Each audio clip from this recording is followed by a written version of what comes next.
Admiral Kextar stood on the bridge of his flagship, watching his empire die.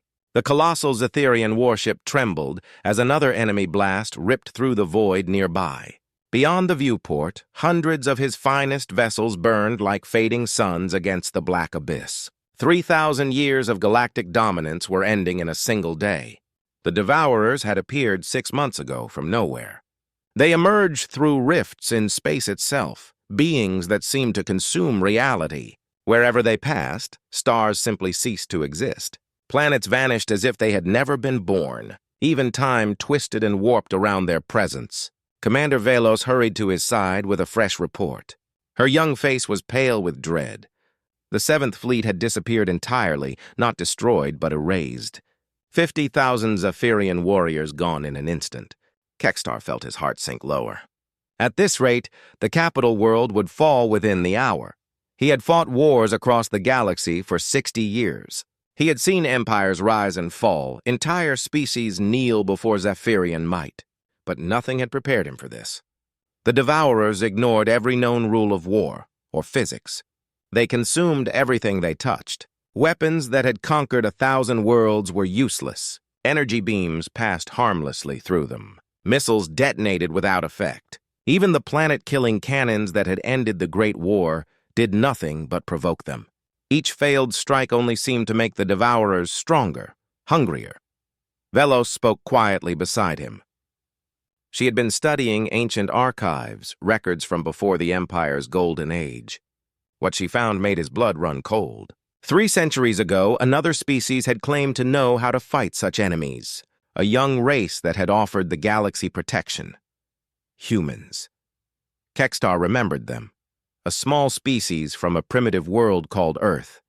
They had appeared before the Galactic Council centuries earlier, warning of threats from other dimensions. The Council had laughed. How could such a backward race understand dangers the mighty Zephyrian Empire could not even conceive? Yet the humans had been insistent. They had offered their technology, their knowledge, and their alliance to defend against unseen forces beyond normal space. But the Empire had been at its zenith then. The Zephyrians ruled half the galaxy and expanded daily. Why would they need help from a species barely capable of interstellar travel? The Council dismissed them with thinly veiled disdain, telling them to return to their small world and leave galactic affairs to their superiors. The humans had left quietly, and within 50 years their world went silent. Exploration ships found Earth empty and lifeless. Human colonies abandoned. Most assumed they had destroyed themselves in some primitive war. They were forgotten. Now Kextar wondered if they had made a terrible mistake. Another devourer appeared near the fleet, this one larger than a moon. It opened what might have been a mouth and began dragging entire warships into its impossible form. Vessels stretched, twisted, and vanished as reality itself screamed around the creature. Velos proposed something desperate. If any humans still lived somewhere in the galaxy, perhaps they would answer a distress call. Maybe their ancient warnings had been true. Maybe they knew how to fight these things. It was a fragile hope, but the only one left. Kextar gave the order with a heavy heart.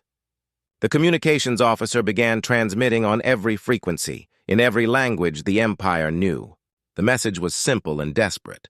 The Zephyrian Empire was dying. Ancient enemies had returned to consume the galaxy. Any surviving humans were begged to respond. For long minutes, nothing happened. The battle raged on as more ships were devoured by the reality-eating monsters. The home fleet was reduced to less than a quarter of its original strength. Soon the capital world itself would soon be exposed to the Devourer's hunger. Then the sensors detected something impossible. A ship had appeared at the edge of the battle zone. It hadn't jumped from hyperspace or emerged through any known form of faster-than-light travel. It had simply materialized, as if it had always been there, unseen until now. The vessel was unlike anything in the Imperial archives. Its hull seemed to distort space itself, bending light around it so that looking at it directly felt wrong. It wasn't large compared to a Zephyrian battleship, yet something about its presence made the mighty warships nearby seem small and fragile. The communications officer looked up in disbelief. The unknown vessel was transmitting, but not in any current galactic language. The signal was ancient, composed of long-dead human dialects that hadn't been spoken for 3 centuries. languages that should have vanished with humanity itself. Kextar stared at the mysterious ship, suspended motionless amid the chaos, apparently unconcerned by the monstrous entities devouring reality all around it. Could their desperate call truly have been answered? Had humanity somehow survived its long disappearance from the stars? And if they had, what had they become in their centuries of isolation? The fate of the Zephyrian Empire, and perhaps the galaxy itself, now hung on that answer. At last, the translation systems deciphered the ancient broadcast. A calm voice spoke across the void in fluent Zephyrian, touched with an accent unheard for 300 years. "This is Captain Alex Morgan of the United Earthship Wanderer," the voice said politely. "Do you require assistance with your current situation?" Kextar could hardly comprehend the words. The man spoke as though the massive, reality-consuming monsters surrounding them were nothing more than a minor nuisance. Around them, ships were still being consumed, the galaxy's greatest fleet dissolving into chaos. Yet this human sounded like he was offering to fix a broken engine. Velos managed to respond first, her voice trembling with desperate hope. She summarized their plight. The Devourers had emerged from nowhere, unstoppable, consuming everything in their path. Every weapon had failed. Billions of lives were moments from annihilation.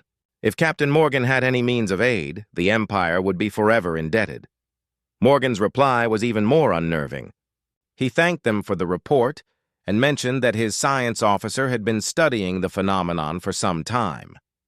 Dr. Lisa Chen, he explained, had gathered useful data on what humans called reality feeders from Universe 77 Alpha. The casual mention of other universes made Kextar's mind reel. Before anyone could demand clarification, the Wanderer moved. It didn't accelerate or turn. It simply appeared beside the largest devourer, a creature the size of a small moon. The monster immediately turned toward the newcomer, opening what might have been a mouth filled with twisted space and consuming darkness. Lieutenant Jake Rodriguez confirmed weapons ready aboard the human ship. What followed shattered everything Kextar believed about existence. The Wanderer fired something that was neither energy nor matter, something beyond understanding.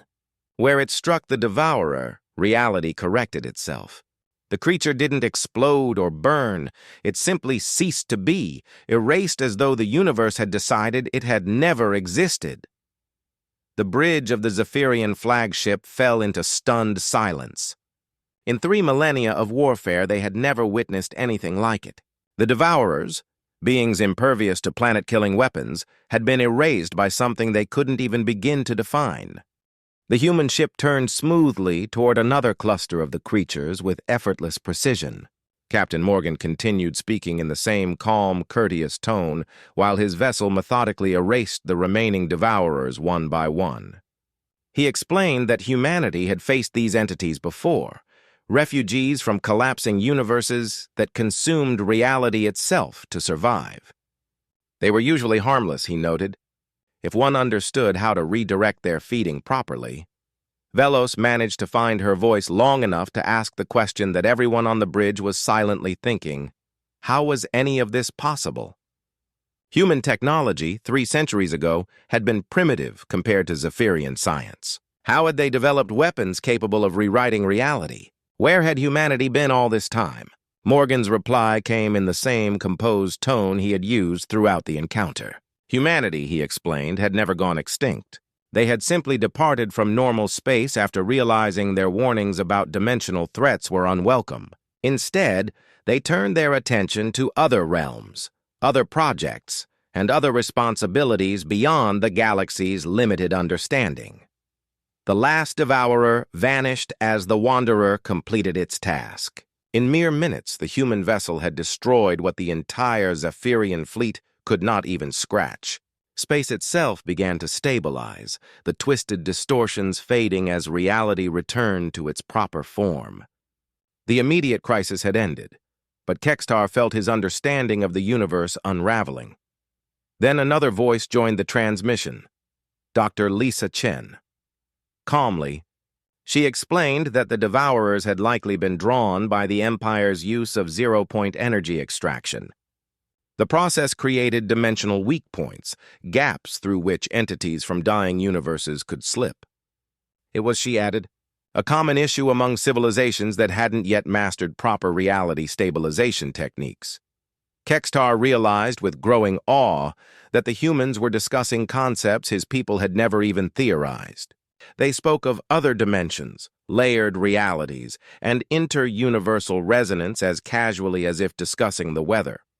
Humanity now wielded technology that could manipulate the fundamental fabric of existence itself. What had they become in their centuries away from the galaxy? Captain Morgan offered to escort the surviving Imperial ships back to their home system, noting that other dimensional instabilities might still need correction before more refugees broke through. His tone suggested this was routine maintenance, not the salvation of an entire civilization. As the Wanderer glided alongside the shattered Zephyrian fleet, Kextar gazed upon technology that made his most advanced warships seem like primitive relics. The human vessel existed partly in normal space and partly somewhere else, its form flickering at the edges of perception, painful to look at for too long, as if his mind couldn't comprehend it. Engineer Carol Thompson's voice came over the channel, reporting progress on dimensional stabilization. She spoke of folding space-time and anchoring reality nodes as though she were describing basic engineering procedures. Her casual mastery of forces the Empire had never even conceived was both humbling and terrifying. Chief Navigator Paul Wilson added that humanity had been monitoring this dimensional sector for months.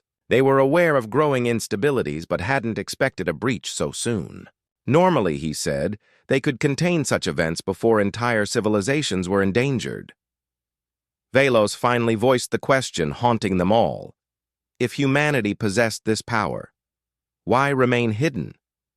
Why let the galaxy believe they were extinct? Why not prevent the disaster altogether? Captain Morgan's response carried a faint undertone of sorrow beneath his professional calm. 3 centuries ago, he reminded them, humanity had tried to warn the galaxy about extra-dimensional threats. Their offers of alliance and protection had been rejected. They had been told to leave such matters to their superiors. And so, humanity had done exactly that. They withdrew, leaving the galaxy to its own fate. Now, he said quietly, the galaxy was beginning to understand what it had lost when it turned humanity away. As the Wanderer guided the surviving Imperial ships home, Kextar stared into the stars, wondering what other unseen dangers humanity had been quietly holding back, and what price the galaxy might one day pay to earn their protection again. 3 days after the battle, Captain Morgan. Technologies as if they were standard engineering instruments. Every demonstration left the Zephyrians more speechless than before. Humanity had not merely advanced, they had transcended. Captain Morgan's invitation, extended 3 days after the battle, had seemed simple enough. Admiral Kextar and a small delegation were welcome aboard the Wanderer to discuss the situation. Yet even before they accepted, Kextar sensed this was far more than a diplomatic courtesy. Their transfer to the human ship defied comprehension. There were no shuttles, no teleporters, only what engineer Carol Thompson called a localized space fold. One instant, Kextar and his officers were standing on their own bridge. The next, they found themselves inside a corridor that seemed to exist between dimensions. The interior of the Wanderer made a mockery of known physics. Corridors curved into directions that didn't exist in normal space. Rooms were impossibly vast, larger inside than the ship's own hull could allow. Windows revealed star fields that didn't match any known region of the galaxy, views into parallel realms or higher dimensions. Commander Velos whispered in awe that the human crew navigated these impossible geometries effortlessly, moving through twisting corridors and doorways that should not even intersect in real space. It was as if they inhabited a reality with rules entirely their own. Captain Morgan greeted them in what he called the observation deck, a chamber surrounded by windows that didn't just look out into space, but into layers of existence. Through the shifting glass-like walls, Kextar could see his own fleet in normal space, and faint overlapping reflections of other realities alternate versions of the same moment, where events played out differently. Dr. Lisa Chen joined them, cheerful and composed, carrying instruments that measured phenomena the Zephyrians didn't even have words for. She explained that the Wanderer existed simultaneously within 17-dimensional layers, allowing it to observe and interact with threats operating beyond conventional space-time. The configuration also made the ship almost indestructible. To destroy it, an enemy would need to strike in all 17 dimensions at once. As the tour continued, the full scope of humanity's evolution became undeniable. Chief Navigator Paul Wilson guided them through what he called multiversal charts, maps marking safe routes between realities and warning zones patrolled by entities from alien dimensions. He mentioned almost casually that humanity had been exploring these parallel realms for over 200 years, navigating infinity as though it were a cosmic ocean.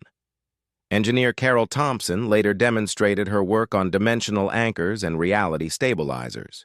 With a few precise adjustments, she showed how human technology could lock local space-time into stability, sealing rifts between universes. The compact tools in her hands could, quite literally, rewrite the laws of physics within a defined region, and she did it with the ease of someone performing routine maintenance. To Kekstar, it was humbling and terrifying. Humanity had once been dismissed as primitive dreamers. Now they commanded the structure of reality itself. Explained the nature of the conflict with calm, scholarly precision. He described the war as an ongoing effort to preserve the mathematical and existential framework of the multiverse itself. The enemy, he said, was entropy given will, forces that sought to unmake creation, to erase order and meaning wherever it existed. Humanity had become the defenders of structure, the maintainers of continuity, standing guard over the fragile boundaries that kept reality from collapsing into chaos. Captain Morgan's invitation had seemed simple, but by the time Admiral Kekstar and his delegation reached the Wanderer's strategic center, they realized they were witnessing something beyond imagination. Massive holographic displays filled the chamber, revealing threats across the galaxy that the Zephyrian Empire had never even conceived. There were dimensional parasites that fed on the fusion energy of stars, reality viruses that infected solar systems, rewriting physics itself, entities composed of living mathematics, devouring the logic that held the cosmos together. Lieutenant Jake Rodriguez operated the tactical consoles with calm efficiency, showing simulations of humanity's unseen war. For centuries, humans had been quietly eradicating these horrors before they ever manifested in normal space, battles fought in dimensions most species couldn't even perceive. The galaxy had been protected all along, and it had never known. Velos finally voiced the question, echoing in every Zephyrian mind. Why had humanity hidden this? Why let the galaxy believe they were extinct while secretly saving it? Why not share this power, this knowledge, this technology? Morgan's expression turned distant, reflective. He reminded them that 3 centuries earlier, humanity had tried. They had warned the Galactic Council about dimensional threats and offered to share their discoveries. The response had been arrogance and dismissal. The galaxy had told them their help was neither needed nor wanted. So humanity had left, retreating beyond normal space to continue their work in peace. There, in the folded layers of higher reality, they had built an invisible civilization, far beyond anything the old empires could comprehend. Dr. Lisa Chen added quietly that humanity's exile had taught them caution. Dimensional manipulation was the most dangerous power in existence. A single error could destroy entire universes. Such knowledge could never be given freely. It had to be earned and handled by minds prepared for its weight. So humanity had taken the burden upon themselves, safeguarding reality while the rest of the galaxy lived in ignorant safety. Their tour ended in the anchor chamber, a vast cathedral of machines humming with incomprehensible energy. Carol Thompson explained that these systems maintain the stability of local space-time itself. Without them, the region would collapse into dimensional chaos within hours. The Zephyrian Empire, and every world it ruled, existed only because humanity constantly reinforced the underlying lattice of existence. The truth hit Kekstar with terrible clarity. The galaxy had not merely rejected a potential ally, it had scorned the guardians of reality itself. Humanity had offered friendship and protection and been dismissed as primitive dreamers. In response, they had ascended beyond comprehension and kept protecting those who once mocked them. As the Zephyrians prepared to return to their ship, Captain Morgan's final words chilled them to the core. The devourers they had faced were, by human standards, a minor threat. There were older, darker entities in the deep dimensions, beings of pure negation that consumed galaxies, horrors that unmade existence merely by being perceived. Humanity had been fighting them for centuries, using weapons that rewrote physics and defenses that anchored reality against dissolution. They had become something beyond gods, and yet they had done it all in silence, asking nothing in return but to be left alone. But now, Morgan warned, something new was coming, something vast enough that even humanity might not be able to face it alone. And that was why he extended his next invitation. If the Zephyrians truly wanted to understand humanity's struggle, they would need to see it for themselves. Morgan proposed a visit to one of their forward operating bases. His calm tone implied that there were many. The journey defied description. Dr. Lisa Chen initiated what she called a tactical fold, and reality twisted. Space around the Wanderer bent in ways the mind refused to grasp. One heartbeat, they were in normal galactic space. The next, they were between realities. Before them floated a fortress unlike anything Kextar had ever imagined, a vast city suspended in impossible darkness. Commander Velos gasped aloud. The structure was larger than any known station, built from materials that seemed to drink in light and radiate it at impossible angles. Around it moved ships that dwarfed the Wanderer, each one a miracle of dimensional engineering, existing partially in the physical universe and partially elsewhere. At the docking port, they were greeted by Admiral Kate Harrison, a woman whose calm authority carried the weight of infinite wars. Her uniform bore emblems representing campaigns fought in dimensions that had no names. Her eyes, though human, carried the quiet gravity of someone who had seen things that could unmake entire universes and had stopped them. Harrison led the delegation through bustling corridors filled with humans who moved, with the calm confidence of veterans who had faced the impossible and prevailed. Tactical officers plotted operations against threats that existed as sentient equations. Engineers maintained weapons capable of altering the constants of physics. Scientists analyzed data from entities that defied the logic of creation itself. Then, in the base's strategic center, the true scale of humanity's secret war was revealed. Vast holographic displays showed conflicts raging across countless realities simultaneously. Human fleets battled creatures that consumed entire timelines. Ships engaged enemies that existed as recursive mathematical structures, trying to solve existence into paradox. Soldiers wielded weapons that could manipulate causality itself, unmaking defeat before it occurred. Dr. Marcus Lee, the base's chief researcher, turned toward them with the weary calm of someone who had looked into infinity and refused to blink. He said quietly, "Welcome to the front line of creation, Admiral. This is where humanity stands guard, so that everything else can continue to exist." Dr. Marcus Lee demonstrated weapons so advanced that the reality-correcting beam used against the Devourers now seemed like a crude prototype. He showed them warheads capable of generating self-contained pocket universes as ammunition, missiles existing across several dimensions until impact, and shields that not only blocked attacks, but prevented their targets from ever having existed at all. General Sophie Brown briefed them with calm precision, her tone making universe-ending scenarios sound like standard operational challenges. Humanity, she explained, was currently fighting on 17 separate fronts against entities classified as cosmic horrors. Some threatened isolated galaxies, others entire clusters of parallel realities, and a few jeopardized the very framework of existence itself. The Zephyrian delegation could only stare as displays showed human troops waging wars their empire could scarcely imagine. Men and women battled creatures that defied form and reason, armed with weapons that turned paradoxes into power. They saw conflicts fought not merely in space and time, but in the equations and logic that defined those very concepts. Admiral Harrison elaborated that this unseen war had been raging for over 2 centuries.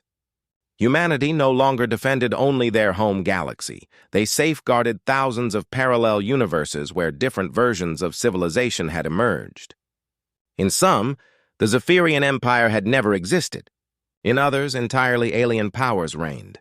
Yet all required protection from forces born beyond the boundaries of space-time. Velos finally voiced the question that weighed on them all.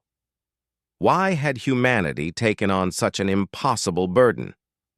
Why risk everything for worlds that didn't even know they existed, for civilizations that had once turned their backs on them? Why not retreat into their hidden dimensions and let creation fend for itself? Harrison's answer revealed what humanity had become during their centuries of isolation. They had learned that knowledge brought obligation. When one could manipulate the forces that shaped reality, one also bore the duty to defend those who could not. When one could perceive threats unseen by others, one was bound to stand watch against them.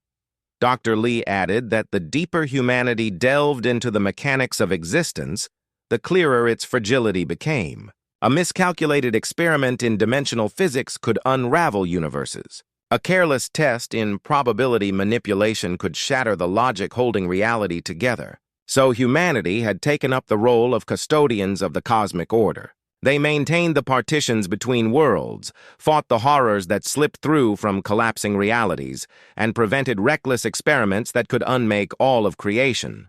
It was exhausting, thankless, and eternal. But someone had to bear it. Then General Brown shared something that froze Kekstar's blood. The galaxy's rejection of humanity 3 centuries earlier, what history remembered as arrogance and prejudice, had not been accidental. It had been a test. Humanity had orchestrated the encounter to see whether the galaxy's civilizations were ready to face the truth. That reality itself was mutable, and knowledge of that fact came with grave responsibility. The test had failed disastrously. The other species had scorned humanity's warnings with pride and disbelief. Their reaction had proven that they were not ready to bear the weight of creation's defense. So humanity had withdrawn, choosing to protect the multiverse alone while the rest of existence lived in ignorance and safety. But now, Harrison explained grimly, something new was approaching, something even humanity might not be able to withstand alone. A presence vast enough to threaten not just universes, but the structure of reality itself. For the first time in centuries, they would need the help of others. The question was, had the galaxy finally matured enough to face the truth? Suddenly alarms blared through the base. Red sigils pulsed along the dimensional containment fields. Harrison turned to Kekstar, her gaze heavy with the knowledge of infinite wars. "The test," she said quietly, "is about to begin again. In the coming hours, they would learn whether the galaxy was ready to stand beside humanity or perish with it. The greatest threat in history was arriving. And for the first time since their long exile began, humanity was not standing alone.